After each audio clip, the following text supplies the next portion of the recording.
মাদ্রাসার শিক্ষক, সমাজে যারা নেতৃত্ব দেয়, তাদের সকলের ঐক্যবদ্ধ হওয়া।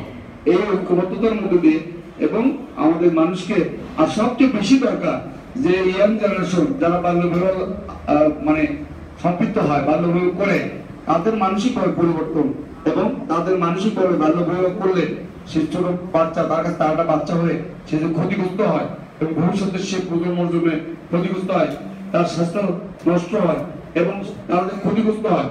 এই কুপ্রভাবটা, বাল্যবিবাহ কুপ্রভাবটা আমাদের ডাক্তার আছে, আমাদের লোকজন আছে, আমাদের কমিউনিটি লীগের সদস্য সকলে মিলে এটা বুঝতে পারলি, তাহলে আসলে এই প্রতিঘাত দেখতে আসবে না। এই যে সাধারণপুরের বদনাম যা ছিল, আমি মনে করি কিছু কিছু বদনাম ছাড়া সাধারণপুর উন্নয়নের দিকে অনেক এগিয়ে গেছে। সাধারণপুরের এই প্রতিধারা অব্যাহত থাকুক এবং পল্লী কর্ম সহায়ক কেন্দ্র, পল্লী উন্নয়ন প্রকল্প যে আজকে এলাকা অর্জনের পরে আমাদের মত বিনিময় সভা করেছে আমাদের দাওয়াত দেওয়ার জন্য, এবং সকলে মিলে আমরা যাকে পরামর্শ করছি এবং ভুল ত্রুটি থেকে উত্তরণ করে আগামী দিনে ভালো ভালো প্রকল্প আমার সাধারণ উপজেলার সকল জায়গায় প্রকল্প গৃহীত হোক এবং আমাদের সাধারণ মানুষগুলো উপকৃত হোক, এই প্রত্যাশা ব্যক্ত করে আমি আমার বক্তব্য শেষ করছি। খোদা হবে, ধন্যবাদ সকলকে।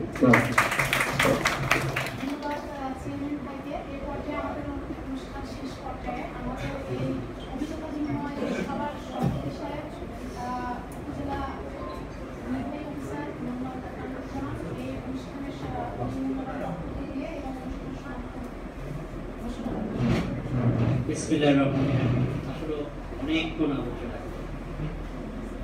আমার আর কথা বলার প্রচুরই। আমরা বাল্য বিবাহ বিরোধে যে অ্যাকশন 8 পল্লী উন্নয়ন প্রকল্প আশিকপুর ইউনিটি কাজটি করে যাচ্ছে, এটি একটি মহান কাজ। কারণ বর্তমান সরকারের কিছু ব্র্যান্ডিং আছে, এই ব্র্যান্ডিং এর মধ্যে এটি একটি অন্যতম কাজ যে বাল্য বিবাহকে না বলা। কারণ আমাদের দেশের নারীর নির্যাতন হয়, আমাদের দেশের নারীরা অনেকটা পিছিয়ে আছে। বাংলাদেশ সংবিধানে নারীর ক্ষমতায়নের কথা বলা আছে, কিছু কিছু স্পেশাল অ্যাক্টে নারীর কথা বলা আছে, নারীর অধিকারের কথা, নারীর মর্যাদা। এই নারীর মর্যাদা পূর্ণ হচ্ছে, নারী নির্যাতন বন্ধ হচ্ছে। আমাদের দেশের যে মিলেনিয়াম ডেভেলপমেন্ট গোল SDG, এগুলো পিছিয়ে আছি, একমাত্র কারণ হচ্ছে একটি শিশুকে যখন আমরা বাল্য বিবাহ দিই, যখন একটি শিশুকে বাল্য বিবাহ দিই, সেই শিশুটিকে হত্যা করা হলো। বাল্য বিবাহ দেওয়া মানে শিশুটিকে হত্যা করে দেওয়া। সেই শিশু থেকে যে প্রজন্ম আসে সে অপুষ্টিতে ভোগে। একজন অপুষ্টি, একজন প্রতিবন্ধী শিশু আমি মনে করি জাতির জন্য একটি কি বোঝা স্বরূপ। সেই শিশুটি যদি পড়াশোনা করে পরিপক্ক অবস্থা যদি বিয়ে হয়, একজন সুস্থ মা একজন সুস্থ সন্তানকে জন্ম দিবে।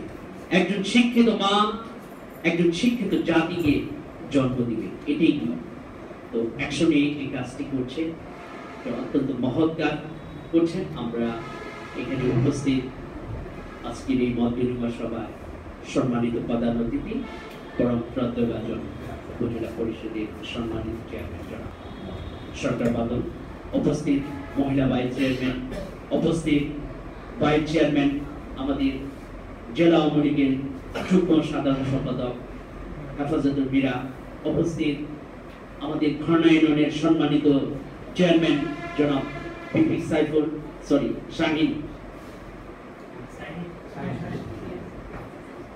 উপস্থিত আশিকপুর ইউনিয়নের সম্মানিত চেয়ারম্যান এবং আমাদের রাজনীতিবিদ আছেন, ছাত্রছাত্রী ভাই বোনেরা আছেন।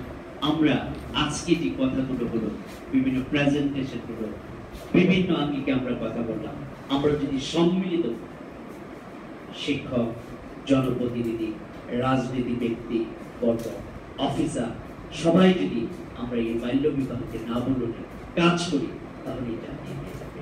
আমরা এনজিও বলি আর জিও বলি, আমাদের উদ্দেশ্য কিন্তু একটি, দেশের সেবা।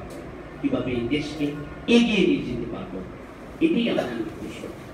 তো আজকে এই ওয়ার্কশপটি সফল হবে তখনই যখন আমরা কাজ করব। বিঘ্ন তোমার নাম কি, ফলে পরিচয়। আমরা কাজ করব এবং এখানে কোনো একক কোনো কৃতিত্ব না, কৃতিত্ব হবে সকলেই মিলে, সকলের কৃতিত্ব হবে।